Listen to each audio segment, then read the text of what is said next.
হয় নিশ্চয়কৈ মনজিৎ, যেহেতু কাইলৈ IPLৰ প্ৰথমখন অৰ্থাৎ বৰ্ষাপাৰাত প্ৰথমখন খেল অনুষ্ঠিত হ'ব আৰু তাৰ বাবে ইতিমধ্যে যথেষ্ট অনুৰাগীসকল উৎকণ্ঠাৰে বাট চাইছে। আকৰ্ষণীয় মেচ অনুষ্ঠিত হ'বলৈ গৈ আছে। ঘৰুৱা দল ৰাজস্থান ৰয়েলছৰ সন্মুখত থাকিব defending champion Kolkata night riders আৰু এই খেলখন উপভোগ কৰিবৰ বাবে ইতিমধ্যেই যথেষ্ট যিসকল অনুৰাগী তেওঁলোকৰ মাজত উৎকণ্ঠা বৃদ্ধি পাইছে। আচলতে ক্ৰিকেটৰ উন্মাদনা বৃদ্ধি পোৱা দেখিবলৈ পোৱা গৈছে। কিছু সময় পাছতেই বৰ্ষাপাৰাত আহি উপস্থিত হ'ব প্ৰথমে কলকাতা নাইট ৰাইডাৰ্ছৰ দলটো আৰু তেওঁলোকে সংবাদমেল সম্বোধন কৰিব, পৰৱৰ্তী সময়ত অনুশীলন কৰিব। তাৰ পাছতেই 6 বজাত সংবাদমেল সম্বোধন কৰিব ৰাজস্থান ৰয়েলছৰ অধিনায়কগৰাকীয়ে অৰ্থাৎ ৰিয়ান পৰাগে। এই সংবাদ কৰাৰ সম্ভাৱনা আছে আৰু তাৰ পাছত তেওঁলোকে অনুশীলন কৰিব। অৰ্থাৎ আজি দুটা দলে পৃথকে অনুশীলন কৰিব। পৰৱৰ্তী সময়ত তেওঁলোকৰ যি ৰণনীতি হ'ব এই খেলখনক লৈ কেনেধৰণে তেওঁলোকে আশা কৰিছে সেই কথা ব্যক্ত কৰিব সংবাদ মাধ্যমৰ সন্মুখত। কিন্তু বৰ্ষাপাৰা চৌহদত যিহেতু উপস্থিত আছোঁ, কিছু দৃশ্যাংশ আমি ND24ৰ দৰ্শকসকলক দেখুৱাই লোৱাৰ চেষ্টা কৰিম। যাতে ইতিমধ্যে সম্পূৰ্ণ সাজু কৰি তোলা হৈছে বৰ্ষাপাৰা ষ্টেডিয়াম চৌহদ। এয়া বাহিৰৰ পৰিৱেশ আমি দেখুৱাবলৈ চেষ্টা কৰিছোঁ। অৰ্থাৎ পিংক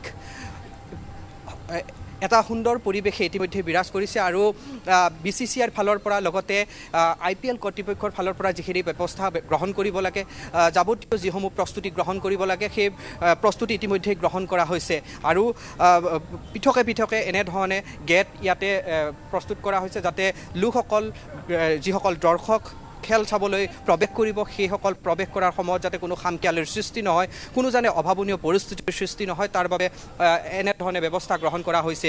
আমি এয়া মূল প্ৰৱেশ পথৰ দৃশ্যাংশ দৰ্শকসকলক দেখুৱাবলৈ চেষ্টা কৰিছোঁ আৰু এই যিখন খেল অৰ্থাৎ গুৱাহাটীত দুখনকৈ খেল যিহেতু অনুষ্ঠিত হ'ব, কাইলৈ প্ৰথমখন খেল অনুষ্ঠিত হ'বলৈ গৈ আছে আৰু 30 তাৰিখে দ্বিতীয়খন খেল অনুষ্ঠিত হ'ব। আমি যিমান দূৰ খবৰ লাভ কৰিছোঁ যে দ্বিতীয়খন খেল অৰ্থাৎ ৰাজস্থান ৰয়েলছৰ সন্মুখত থাকিব 5 বাৰকৈ IPL বিজেতা দল CSK আৰু চেন্নাই ছুপাৰ কিংছৰ ইতিমধ্যেই যি টিকট সেই টিকট সম্পূৰ্ণৰূপে বিক্ৰী হোৱা বুলি কৰ্তৃপক্ষৰ ফালৰ পৰা জনাইছে আৰু কাইলৈৰ মেটছখনৰ বাবে এতিয়াও কিছু সংখ্যক টিকট বুকিং হোৱা নাই আৰু সেই টিকটসমূহ গুৱাহাটীৰ চিটি চেণ্টাৰত তেওঁলোকে অফলাইন বিক্ৰী কৰি থকা বুলি ইতিমধ্যে কৰ্তৃপক্ষৰ ফালৰ পৰা জনাইছে। আমি পৰিৱেশসমূহ এই মুহূৰ্তত ND24 দৰ্শকসকলক দেখুৱাই যাবলৈ চেষ্টা কৰিছোঁ আৰু কাইলৈৰ দিনটোত অৰ্থাৎ উদ্বোধনী যি মেটছ অনুষ্ঠিত হ'ব, উদ্বোধনী অনুষ্ঠান এক বৰ্ণিল কাৰ্যসূচী অনুষ্ঠিত হ'ব, য'ত মুখ্য আকৰ্ষণ হ'ব বলিউডৰ মোহময়ী অভিনেত্ৰী জেকলিন ফাৰ্ণাণ্ডেজ আৰু তেখেতৰ বিশেষ সাংস্কৃতিক অনুষ্ঠান অনুষ্ঠিত হ'ব। লগতে আন কেইবাটাও 25 মিনিট জোৰা বিশেষ কাৰ্যসূচী অনুষ্ঠিত হ'ব। তাৰ পূৰ্বেও এনেধৰণৰ বিশেষ কাৰ্যসূচী ৰূপায়ণ কৰা হৈছে। এনেধৰণে আচলতে গুৱাহাটী এতিয়া ক্ৰিকেটময় হৈ পৰিছে। ক্ৰিকেটত জ্বৰত আক্ৰান্ত হৈছে গুৱাহাটীৰ ৰাইজ আৰু ক্ৰিকেট প্ৰেমীসকল।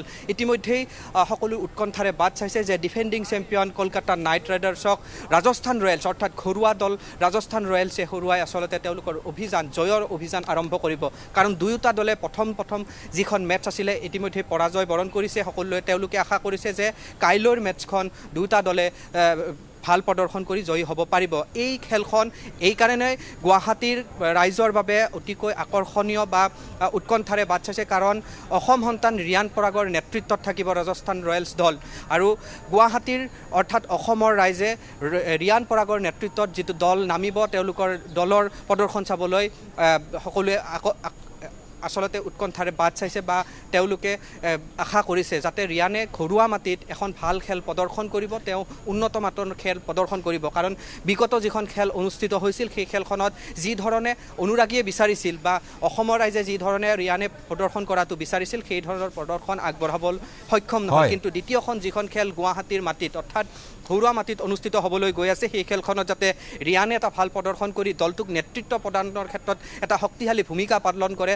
তাৰ বাবে সকলোৱে আশা প্ৰকাশ কৰিছে আৰু আমিও আশা কৰিছোঁ যে ৰিয়ানে ঘৰৰ নিশ্চয়কৈ হিৰুল হক এই মুহূৰ্তত আপোনাক ধন্যবাদ জ্ঞাপন কৰিছোঁ, যিহেতু কাইলৈ বৰ্ষাপাৰাত কলকাতা নাইট ৰাইডাৰ্ছৰ বিৰুদ্ধে যুঁজত নামিব ঘৰুৱা দল ৰাজস্থান ৰয়েলছ আৰু এই দুখন মেটছে বিশেষকৈ গুৰুত্ব লাভ কৰিছে কিয়নো প্ৰথম 3খন মেটছৰ বাবে ৰাজস্থানৰ দলটোৰ অধিনায়কৰ দায়িত্বত আছে অসম সন্তান ৰিয়ান পৰাগ। এতিয়া সকলোৰে অপেক্ষা কাইলৈৰ সেই হাই ভল্টেজ মেটছখনলৈ। আপোনাক ধন্যবাদ জনাইছোঁ হিৰুল হক।